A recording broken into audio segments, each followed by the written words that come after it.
Actes des Apôtres, chapitre 13. Or, il y avait dans l'église qui était à Antioche certains prophètes et enseignants tels que Barnabas et Siméon qui était appelé Niger, et Lucius de Cyrène, et Mahanaïm, lesquels avaient été avec Hérode le tétrarque et Saul. Tandis qu'ils servaient le Seigneur et jeûnaient, l'Esprit Saint dit, séparez-moi Barnabas et Saul pour l'œuvre à laquelle je les ai appelés. Et lorsqu'ils eurent jeûné et prié, et eurent posé leurs mains sur eux, ils les envoyèrent. Ainsi eux, étant envoyés par l'Esprit Saint, partirent pour Cilicie, et de là ils firent voile pour Chypre, et lorsqu'ils furent à Salamine, ils prêchèrent la parole de Dieu dans les synagogues des Juifs, et ils avaient aussi Jean pour leur ministre. Et lorsqu'ils eurent traversé l'île jusqu'à Paphos, ils trouvèrent un certain sorcier, un faux prophète, un juif dont le nom était Bar Jésus, lequel était avec le député de la province, Sergius Paulo, un homme prudent qui appela Barnabas et Saul et désira entendre la parole de Dieu. Mais Élymas le sorcier, car c'est ainsi que s'interprète son nom, leur tint tête, cherchant à détourner de la foi le député. Alors Saul, qui était aussi appelé Paul, rempli de l'Esprit Saint, fixa ses yeux sur lui et dit, « Ô toi, plein de toute ruse et de toute méchanceté, toi enfant du diable, toi ennemi de toute droiture, ne cesseras-tu pas de pervertir les droits chemins du Seigneur? Et maintenant voici, la main du Seigneur est sur toi, et tu seras aveugle sans voir le soleil pendant un temps. » Et immédiatement il tomba sur lui une brume et une obscurité, et il alla çà et là, cherchant quelques personnes pour le guider par la main. Alors le député, lorsqu'il vit ce qui avait été fait, crut, étant étonné par la doctrine du Seigneur. Or, lorsque Paul et ses compagnons partirent de Paphos, ils vinrent à Perge, en Pamphylie, et Jean les quitta, retourna à Jérusalem. Mais lorsqu'ils furent partis de Perge, ils vinrent à Antioche, à Pisidie, et entrèrent dans la synagogue le jour du sabbat et s'assirent. Et après la lecture de la loi et des prophètes, les dirigeants de la synagogue envoyaient vers eux, disant, « Vous, hommes et frères, si vous avez quelques paroles d'exhortation pour le peuple, parlez. » Alors Paul se leva et ayant fait signe de sa main, dit, « Hommes d'Israël, et vous qui craignez Dieu, prêtez attention. Le Dieu de ce peuple d'Israël choisit nos pères et exalta le peuple lorsqu'ils demeuraient en tant qu'étrangers dans le pays d'Égypte, et il les en fit sortir avec un bras élevé. Et pendant environ 40 ans, il supporta leur comportement dans le désert, et lorsqu'il eut détruit 7 nations au pays de Canaan, il leur divisa leur pays par l'eau, et après cela il leur donna des juges pendant environ 450 ans, jusqu'au prophète Samuel.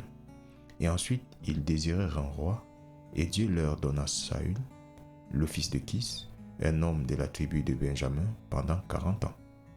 Et quand il le retira, il leur suscita David pour être leur roi, duquel aussi il rendit ce témoignage et dit, « J'ai trouvé David, le fils de Jessé, un homme suivant mon propre cœur, qui réalisera toute ma volonté. » De la semence de cet homme, Dieu a, selon sa promesse, suscité à Israël un sauveur, Jésus. Lorsque Jean, avant sa venue, avait auparavant prêché le baptême de la repentance à tout le peuple d'Israël, et comme Jean réalisait sa cause, il disait, « Qui pensez-vous que je sois? Je ne suis pas lui, mais voici, il en vient après moi, dont je ne suis pas digne de délier les chaussures de ses pieds.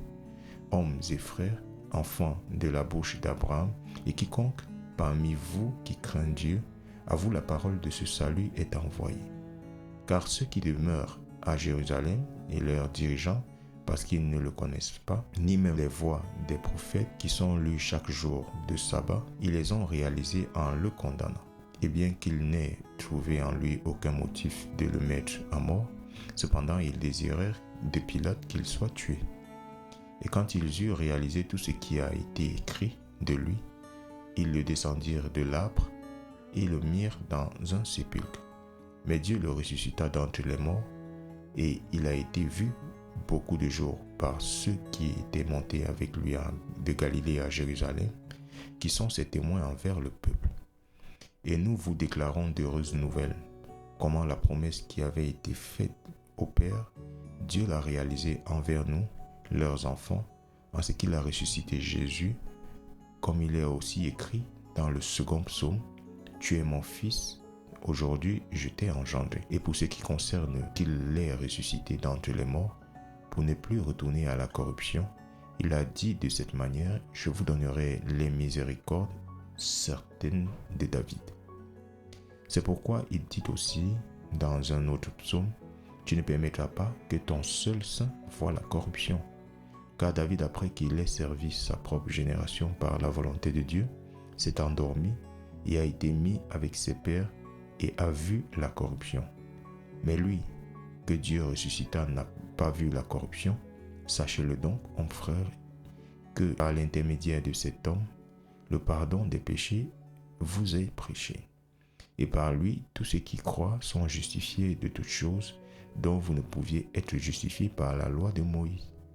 Prenez donc garde de peur que ne vienne sur vous ce qui est dit dans les prophètes. Voyez, vous méprisant, et soyez surpris, et périssez, car je fais une œuvre en vos jours, une œuvre laquelle vous ne croirez en aucun cas, si un homme vous la déclare. Et lorsque les Juifs sortirent de la synagogue, les gentils les imploraient que ces paroles puissent leur être prêchées le sabbat suivant. Or, quand la congrégation se fut dispersée, beaucoup de Juifs et prosélytes religieux suivirent Paul et Barnabas, qui, parlant avec eux, les persuadèrent de continuer dans la grâce de Dieu.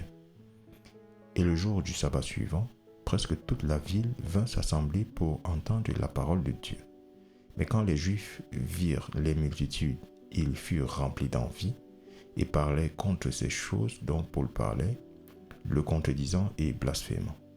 Alors Paul et Barnabas s'enhardirent et dirent, « Il fallait que la parole de Dieu vous soit adressée en premier, mais voyant que vous la repoussez et que vous vous jugez vous-même indigne de la vie sempiternelle, voici, nous nous tournons vers les gentils. Car ainsi nous l'a commandé le Seigneur, disant, « Je t'ai établi pour être une lumière des gentils, afin que tu sois pour salut jusqu'au bout de la terre. » Et lorsque les gentils entendirent cela, ils furent contents et glorifièrent la parole du Seigneur, et tous ceux qui étaient désignés à la vie éternelle crurent. Et la parole du Seigneur fut publiée à travers toute la région, mais les Juifs incitèrent les femmes dévotes et honorables, ainsi que les hommes importants de la ville, et suscitèrent une persécution contre Paul et Barnabas, et les expulsèrent de leur côte. Mais ils secouèrent la poussière de leurs pieds contre eux et vinrent à Iconium. Et les disciples étaient remplis de joie et de l'Esprit Saint.